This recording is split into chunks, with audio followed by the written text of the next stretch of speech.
శుక్లాంబరం విష్ణుం శశివర్ణం చతుర్భుజం ప్రసన్నం ఛాయే సర్విఘ్నోపశాంతే అగజాన పద్మార్కం గజాన మహర్నిశం అనేకదం ఏకదంతం ఉపాస్మహే వక్రతుండ మహాకాయం కోటిస్ఫుర సమప్రభం నిర్విఘ్నం కుర్మే దేవ సర్వకార్య సర్వదా. ఇప్పుడు మన ప్రజెంట్ వినాయక చవితి దగ్గర అయిపోతున్నది, కానీ అందరూ ఏం చేస్తారు, నిమజ్జనం అనేటప్పటికీ పెద్ద పెద్ద వినాయకులను తయారు చేసి చాలా ఇదిగా గొప్పగా చేయాలని చెప్పి పోటీలు పడి చేస్తూ ఉంటారు. దీనికి కూడా వినాయక చవితికి కూడా ఎక్కువ పాలిటిక్స్ వాళ్ళు కూడా అతిగా, ఎందుకంటే 130 పెడదామా, 70 పెడదామా, 80 పెడదామా, ఇంకా ఎక్కువ పెడదాం, వాళ్ళ మించి వాళ్ళు అనుకుంటారే కానీ దేవుడితో చెలగాటం అనేది చాలా తప్పు. మనం చేసే పని కూడా శ్రద్ధగా వివరించాలి. ఆయన మట్టి వినాయకుడిని చిన్నది పెట్టినా కూడా ఆయన ఏమంటున్నారు, తృప్తిగా పూజ చేసుకోండి, చక్కగా చేయండి అంటున్నాడే కానీ మీరు పెద్ద పెద్దగా వినాయకుడిని పెట్టి ఏదో మీ కమర్షియల్గా చేయాల్సిన అవసరం లేదని వినాయకుడు ఆయన చెప్పక్కర్లా, మనకే అర్థం అవుతుంది. అందుకని వినాయక చవితి అని నిమజ్జనం చేసేటప్పుడు ఇప్పుడు చూడండి, మామూలుగా అయితే మట్టి వినాయకుడిని చిన్న తీసుకెళ్లి మనందరం మనమే పత్రి అన్ని కలిపి నదుల్లో వేసేవాళ్ళం. పూర్వం రోజులో అందరూ ఎవరి వినాయకుడిని వాళ్ళని తీసుకెళ్లి నిమజ్జనం చేసేవాళ్ళు. ఇప్పుడు వినాయకుడు చేయాలంటే పెద్ద పెద్ద కేన్లు పెట్టి తీసుకెళ్లి ఆ నదుల ముందు ఒక పెద్ద క్యూలు పెట్టేసి డీజేలు పెట్టి డ్యాన్సులు పెట్టి నిజంగా ఒక భక్తి భావన లేకుండా చేసి పారేశారు. ఇంతసేపటికి వినాయకుడు అంటే డీజే తాగటం ఇవి తప్ప లేదు. అదే వినాయకుడు ఊరేగింపు వస్తున్నదంటే ఆ డీజేలకి ఎగబడేవాడు తప్ప భగవంతుడి మీద నమ్మకం శ్రద్ధ ఉన్నవాళ్ళు చాలా తక్కువ. అసలు అలా చేయకూడదు కూడా. వినాయకుడు ఎవరు అనుకున్నారు, మనకి బుద్ధి కౌశల్యాన్ని ఇచ్చేవారు. అలాంటి మహానుభావుడు ఆయన మన నిజంగా అంటే ఈజీగా తీసదలు వారేస్తున్నారు. కానీ ఈ రోజుల్లో ఇలా చేస్తున్నారంటే ఈ రారణాన్ని కూడా తగ్గించుకోవాలి. ఎందుకంటే భజన కీర్తనలు చాలా ఉన్నాయి, కుర్మదాస్ కీర్తనలు కానీ, భక్తదేవి కీర్తనలు కానీ, చక్కగా జానపద గేయాలు కానీ ఇట్లాంటివన్నీ పెట్టండి. పెడితే వాళ్ళకు కూడా కొంచెం మన కళాకారులకి పురోగతి ఇచ్చిన వాళ్ళం అవుతాం. అంతేగాని డీజేలు పెట్టి తాగుడు పోయించేసి ఎగరటం గంతులు వేయటం అనేది పద్ధతి కాదు. వినాయకుడు అనేవాడిని ఎంత గొప్పగా మనం కొలుస్తామో అంత గొప్పగా మనకు ఆయన వరాలు ఇస్తారు. అందుకంటే కూడా చదువులకి ముందు ఆయనే మనకు ఏ విఘ్నాలైనా సరే, ఏ పండగైనా సరే, పప్పమైనా సరే, ఏ శుభకార్యమైనా సరే ముందు మన వినాయకుడికే పూజ చేసుకోవాలి. అంత పవర్ఫుల్ గాడ్ వినాయకుడు. ఆయన్ని మనం ఇప్పుడు చివరికి కమర్షియల్ చేసి పారేసాం. కమర్షియల్ చేసేసిన తర్వాత ఎక్కడ పడ్డా కూడా ప్రతి ఒక్కళ్ళు తలక గుడలు కట్టుకోవడం, గులాంను కొట్టుకోవటం, రంగులు వేసుకొని ఈ వేషాలు వేసుకోవటం, డ్రింక్స్ చేయటం, అది ఏమైనా పద్ధతి అయినా ఆచారం అయినా అసలు. అదే చూడండి, అమ్మవారి మనం నవరాత్రులు చేస్తాం.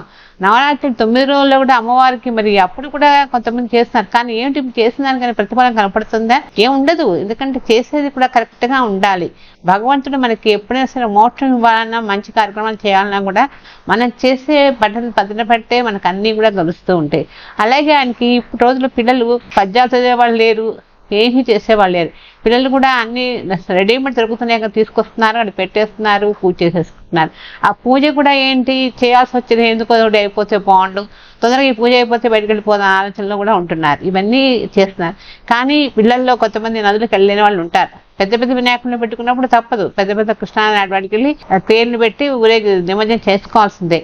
అదే ఇళ్లలో చిన్న చిన్న వినాయకులు పెట్టుకున్న వాడు ఎక్కడికో పోక్కర్లేదు, చెట్ల పాదుల్లో కానీ లేకుంటే బావుల్లో కానీ వెయ్యండి. అంటే బావులకు లేవు కాబట్టి చెట్లల్లో పెట్టండి. అంతేగాని వినాయకుడు తీసుకెళ్ళి చెత్తపుట్లో పారేయటం, అయిపోయింది కదా పద్ధతి పారేయటం అలా చేయకండి. నదులు వేయటానికి కలుషితం అవుతాయనే ఉద్దేశంతో అందరూ వద్దంటున్నారు. అందుకని ఆ పత్తిని మొత్తం తీసుకెళ్ళి మొక్కల్లో వేయండి, ఇళ్లలో మొక్కల్లో వేసుకోండి, వినాయకుడిని మొక్కల్లో పెట్టండి. ఇవి పద్ధతి. అంతేగాని వినాయక చవితి అనగానే అందరూ డ్యాన్స్లు వేసుకుంటూ తాగుతూ మాత్రం చేయకూడదు.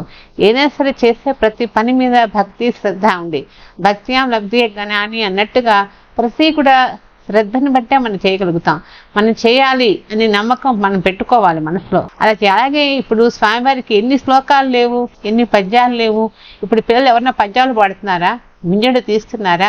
ఏమీ లేదు. ఎంతసేపటికి ఆ 10 నిమిషాలు ఏదో దేవుడి మీద కూర్చొని లేచి వెళ్ళిపోతూ ఉంటారు. ఇవన్నీ కూడా ఏంటంటే కమర్షియల్ అయిపోయి ఈ కమర్షియల్ తరాన్ని మార్చేయాలి.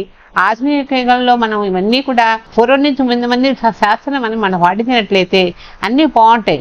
ఇప్పటికీ ఆల్మోస్ట్ చాలా మటుకు పూర్వ ఆచారాలు వస్తున్నాయి, ఇంకా రావాలి, ఇంకా డెవలప్ అవ్వాలి. అట్లాగే ఈ గణేశుడికి అనేక రకాల శ్లోకాలు ఉన్నాయి. పిల్లలు ఇప్పుడు ఏ శ్లోకం చదవమన్నా చదవరు, ఎందుకంటే వాళ్ళకి రావు అసలు. అంటే ఇప్పుడు దేవుడికి అసలు పూజ అయిపోగానే కూర్చొని చక్కగా 4 పద్యాలు చదవమని చెప్పేవాళ్ళు పెద్దవాళ్ళు. చదివి గుంజెడు తీయమనేవాళ్ళు. ఎందుకంటే ఆయన అందుకే అంటారు, కొడక గౌరీ కొడక పుట్టిటి ఉండ నోట్లో పోసుకొని దెయ్యంబా నేర్పుతో తాగి బింజలకల్లా నువ్వే గురువు దెబ్బలకల్లా మేమే శిష్యులు అని చెప్పుకోవాలి. మనం చెప్పుకొని మనం అప్పుడు ఏదో చేసినట్టయితే మనకు ఆ సంకల్పం సిద్ధిస్తుంది. వినాయక చవితి చేసామంటే మనకి ఏదైనా ప్రతిఫలం కనపడింది, అంతేగాని చేసాం పని అయిపోయింది పెద్ద వినాయకుడిని పెట్టేసాం పూజలు చేసేసాం అని గొప్పలు చెప్పుకోవటం కాదు. దాన్ని సంపాదించడం కూడా కాదు. అది సంపాదించే పద్ధతి కూడా మంచి పద్ధతి కాదు.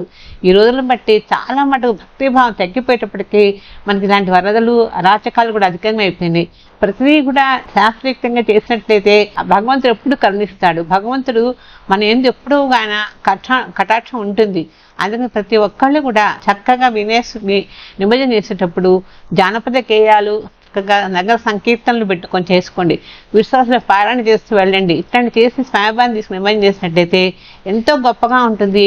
ఆ చేసిన ఫలితం మనకు కనపడుతుంది. కాబట్టి ప్రతి ఒక్కళ్ళు ఇది ఆచరించమని చెప్తున్నా. ఆచరించవలేను